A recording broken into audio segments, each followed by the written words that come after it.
باہر نکلے پورے پردے کے ساتھ نکلے، پردہ ایسا ہو کہ پورے جسم کو اچھی طرح ڈھانپ لیتا ہو، فیشنیبل نہ ہو۔ راستے میں پیدل چلنے کا موقع ہو تو ایک طرف چلیں، بلا ضرورت شوہر کے پیچھے، بھائی کے پیچھے، ابا کے پیچھے سواریوں پر نہ پھریں۔ یہ شریف عورت کا کام نہیں ہے، شریف عورت کا کام نہیں ہے۔ شریف عورت اللہ سے حیا کرتی ہے سب سے پہلے تو، کہ میرا اللہ مجھے دیکھ رہا ہے، میرا اللہ مجھے دیکھ رہا ہے۔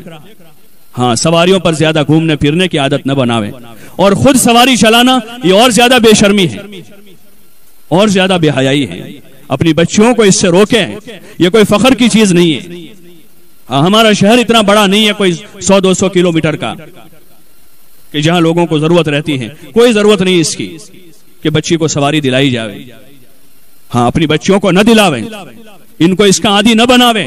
آج یہ سواری لے کر گھر سے باہر نکلی ہے، کل کو یہ سواری لے کر شہر سے باہر جائے گی۔ ہاں، اور پھر خون کے آنسو رونا پڑے گا۔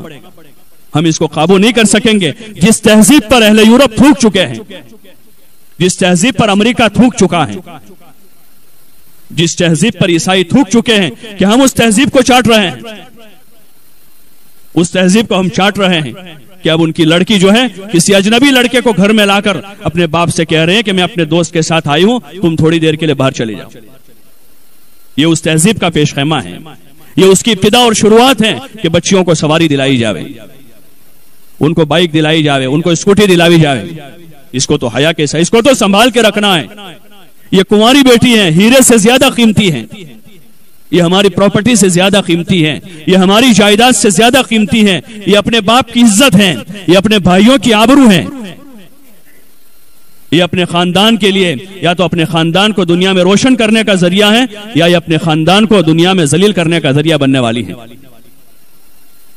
اس کو تو محفوظ رکھا جائے گا۔ پہلے مثال دی جاتی تھی چیزوں کی حفاظت میں کہ بھئی اس چیز کی ایسے حفاظت کرو جیسے تم اپنی کنواری بیٹیوں کی حفاظت کرتے ہو۔ اب وہ کنواری بیٹی بالکل ایسے ہی ہو گئی، اس کی کوئی قیمت نہ بچی۔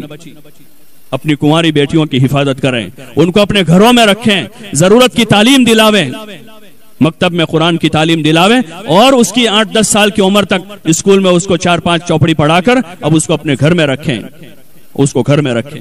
یہی اس کے لیے عزت کی چیز ہے، یہی اس کا کوالیفیکیشن ہے۔ اس کو گھر میں رکھ کر اس کو روٹی پکانا سکھا دیں، اس کو چاول بنانا سکھا دیں، اور اس کو گھر سنبھالنا سکھا دیں، اس کو ماں باپ کے ساتھ، بھائی بہنوں کے ساتھ صلہ رحمی کرنا سکھاویں، اس کو گھر میں بٹھا کر صبر کا سبق پڑھاویں، اس کو گھر میں بٹھا کر زہد کا سبق پڑھاویں، اور اس کو گھر میں بٹھا کر حیا کا سبق پڑھاویں۔ یہ سبجیکٹ زیادہ اہم ہیں، ان کو زیادہ اسکول میں نہ بھیجیں۔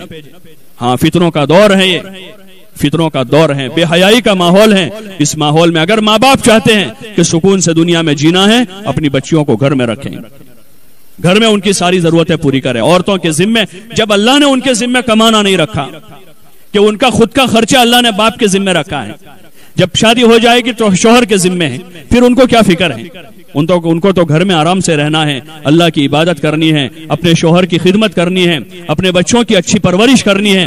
اس لیے اپنی بچیوں کو گھر میں رکھنے کا عادی بناویں، باہر نہ بھیجیں، ان کو سادگی کا سبق پڑھاویں، ان کو حیا کا سبق پڑھاویں۔ ہماری پرانی بہنیں، مائیں، دادیاں، نانیاں، اللہ انہیں جزائے خیر دے کہ انہوں نے اپنی بچیوں کو یہ سبق پڑھایا تھا تو ان کی بچیاں کبھی جھگڑا کر کے گھر نہیں آئی، کھانا نہیں ملا اپنے گھر میں رہی، چٹنی روٹیوں پر انہوں نے گزارا کیا ہے۔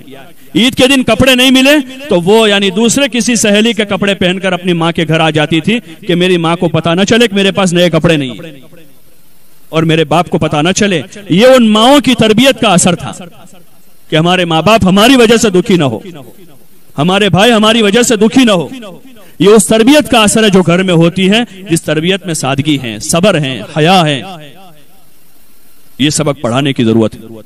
ہاں، ورنہ خواہشات کا کوئی اینڈ نہیں ہوتا، خواہشات کی کوئی انتہا نہیں ہے، وہ بڑھتی جائے گی اور ہمیں ہلاکت تک پہنچے گی، دنیا میں ذلیل کروا دے گی وہ چاہتے ہیں، اور ہمیشہ کی آخرت ہماری برباد ہو جائے گی۔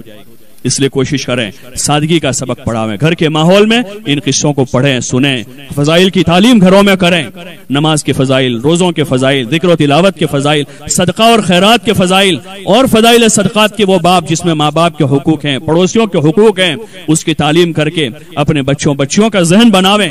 گھر کے ماحول میں اس کے چرچے کریں کہ کون قرآن زیادہ پڑھ رہا ہے، کون نماز زیادہ پڑھ رہا ہے، کون تہجد پڑھ رہا ہے، کون ذکر کر رہا ہے، کون مہمانوں کی خدمت زیادہ کر رہا ہے، کون صلہ رحمی کر رہا رہا ہے, کون خالہ اور پھوپھیوں کے ساتھ اچھا سلوک کر رہا ہے, کون دادا دادی کی خدمت کر رہا ہے, ان کو اجاگر کریں تاکہ ایک اچھا پاکیزہ ماحول اور معاشرہ تیار ہو.